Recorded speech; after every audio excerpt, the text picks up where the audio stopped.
السلام علیکم ورحمۃ اللہ وبرکاتہ۔ حضرات، آپ دیکھ رہے ہیں طب اور طبیب کا چینل۔ میں ہوں طبیب ظفر القادری بکروی۔ آج ایک نئی ویڈیو کے ساتھ آپ کے سامنے حاضر خدمت ہوں۔ آج کا جو ہمارا نسخہ ہے وہ درد دل کے حوالے سے ہے۔ دل کے اندر جب درد شروع ہوتا ہے تو بہت تکلیف ہوتا ہے اور اسی سے ہارٹ اٹیک آگے ہو جاتا ہے۔ تو آج کا نسخہ جو ہے وہ اس حوالے سے بہت اہم ہے۔ پوری ویڈیو دیکھیے گا تاکہ آپ اس سے فائدہ اٹھا سکیں۔ یہ نسخہ جو ہے، یہ جو شریان کے اندر سدہ پیدا ہو جاتا ہے اور سکیڑ جو شریان کا ہو جاتا ہے، سکڑ جاتی ہیں، اس کو دور کرنے کے لیے بہت ہی مفید ہے۔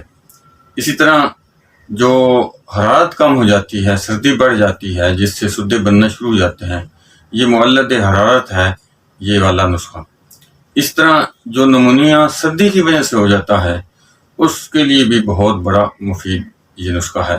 سادہ ہے اور بالکل آسان ہے، اور اس کے ساتھ بہت ہی مفید اور 100% کام کرنے والا نسخہ موجود ہے۔ تو آتے ہیں اپنے نسخے کی جانب۔ تو اس میں آپ نے 2 چیزیں لینی ہیں صرف۔ ایک کشتہ 12 سنگا 50 گرام لے لینا ہے، اور دوسری اجوان دیسی جو ہے یہ 100 گرام لے لینی ہے۔ صاف ستھری کر کے اس کو پیس لینا ہے، دونوں کا صفوف بنا کر مکس کر لینا ہے۔ اب اگر کسی کے کو مسئلہ یہ ہو کہ اس کا سدہ بن رہا ہو اور وہ درد دل محسوس کر رہا ہو، یا اس قسم کا پرابلم آ جائے، تو اسے آپ فوراً جو 4 رتی سے 1 ماشا کے درمیان جو ہے اس کو ہر 15 منٹ کے بعد یہ دونوں مکس کردہ جو نسخہ بتایا ہے، یہ 4 رتی سے 1 ماشا جو ہے دینا ہے۔ کس چیز کے ساتھ دینا ہے؟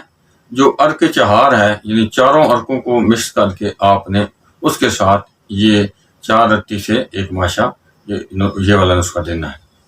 نسخہ آپ کو اسکرین پر بھی نظر آ جائے گا۔ کشتہ 12 سنگا 50 گرام لینا ہے، اجوان دیسی 100 گرام لینی ہے۔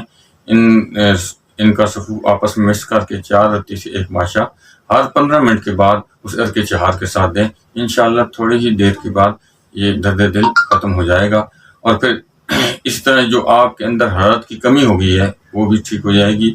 اور انشاءاللہ اس کو تھوڑا استعمال کریں تو اللہ تعالیٰ کے فضل سے یہ آپ کے درد دل کے لیے مفید ہے۔